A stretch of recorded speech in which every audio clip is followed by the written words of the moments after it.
Well, good afternoon, everyone. Meteorologist Michael Wilhite here with Southern Indiana Weather. Want to bring you an update on this potential for some ice and freezing rain that's coming into the area here, into the lower Ohio Valley here over the next couple of days. Primarily going to focus it on Friday.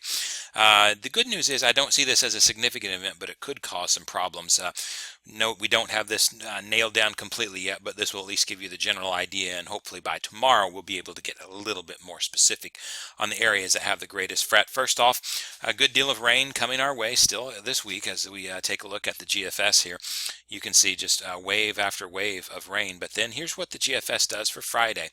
And by the time you get into early Friday morning, there isn't much going on here, but you've got by the afternoon, according to the GFS, there's a little bit of freezing rain moving through the area. And you notice that the warmer air is surging back north as we go through the day, and so that's changing it over to plain rain there for all of the area then. And then, another significant little round of some showers and storms moving in over the next few days. Going to be pretty wet. Here's the NAM, though. Here is the NAM high resolution radar. Let me scroll this up here where you can get it out of the view of my self here down in the box. So here's the way things shape up today. There's the rain that we have this afternoon potentially going off, and then some showers overnight and then through the day tomorrow as well. There's a cold front moving through tomorrow. It stalls out into the area, but it brings us down to some colder weather. And then watch what this does.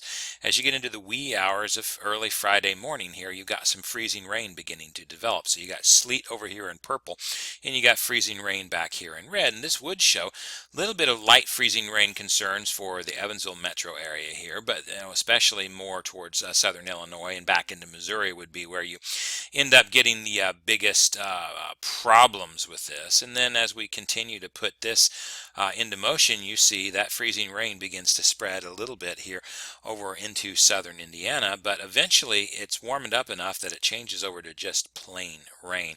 And then by that later that night, maybe some freezing rain moves in, but that ought to be well off to our north here. It could be a decent little accumulation event up there for towards the Indianapolis area if this particular run is right. But for us here in southwest Indiana, anyway, it's going to be a pretty glancing blow at this, the way things look according to this. Now, this is the regular NAM. Let me show you the high-res NAM. The high-res NAM, not excited about this at all. There's the front moving through on Thursday afternoon. Temperatures will fall during the afternoon once we get this thing through. And then it'll come back to the north eventually as a warm front over the weekend. But watch this. As we get into the day on Friday, here we are starting the day, and you notice that the high-res NAM not as aggressive at all with the showers around here. And this would be about the time that we would be near the freezing mark, and that's good. It doesn't have much here for us. But notice that as we lift here, it does have some freezing rain mixing in occasionally in some spots over here. But it focuses it primarily here over southern Illinois and into Missouri. And it really, maybe a little patch of some light sleet here and there for us, but it doesn't do much for us. The high resolution NAM just really does not give us an ice event all that much. So there's some battling in the modeling right now, and really it's all going to depend on temperatures. So let's take a look at temperature profiles as you go. Here we are into the 60s right this afternoon, and we're going to stay there during the overnight hours. It might even rise a degree or two into the low 60s over much of the area. You can see that cold front plowing its way here. You notice the sharp temperature gradient here.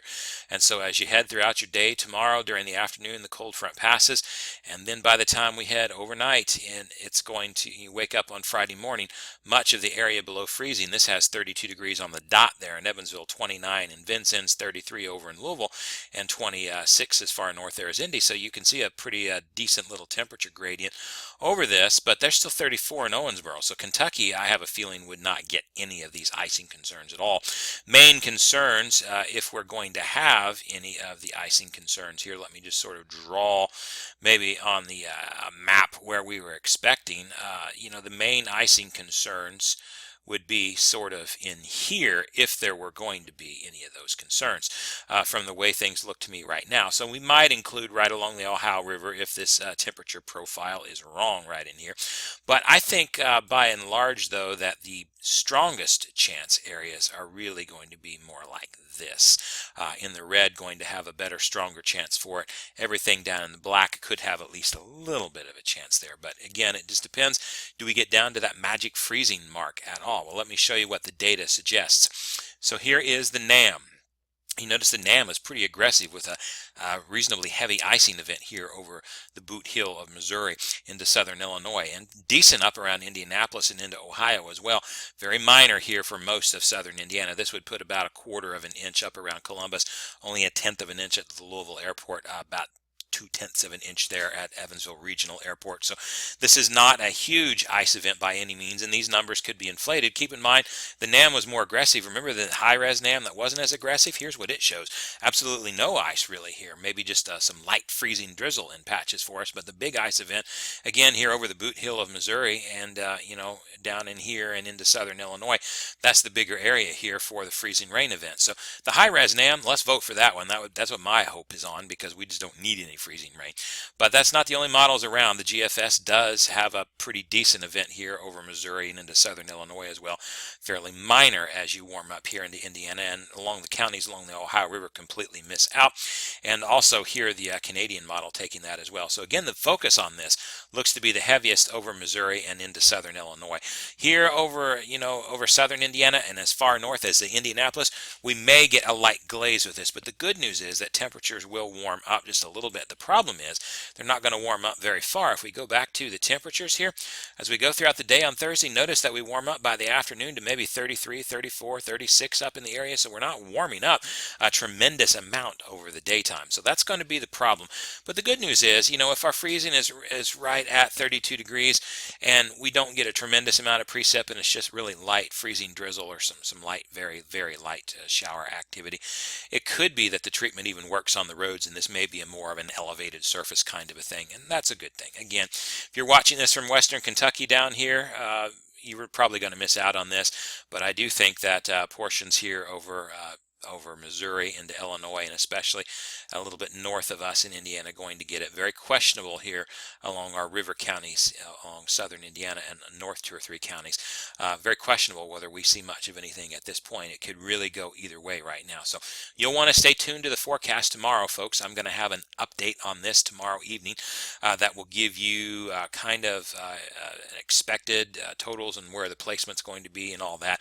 The models, once we get into the short range, will start to fine-tune this a little bit better. There is the potential there for it, folks, but I wouldn't freak out about this just yet, especially because we do have some warmer weather on the return. And as you head into Saturday, well, the high-res NAM not wanting to show it here on Saturday as much, but there's a potential that we're probably going to go back into the 40s on Saturday. So I do think that there's a chance for ice, but it looks fairly short-lived. That's the good thing about this. Still could make for some very difficult travel if everything lines up just perfectly. So you'll want to keep to the ever-changing forecast, unfortunately. I'm meteorologist Michael Wilhite. That's it for this little quick update, folks. I'll have another one of these video updates for you tomorrow, so check back.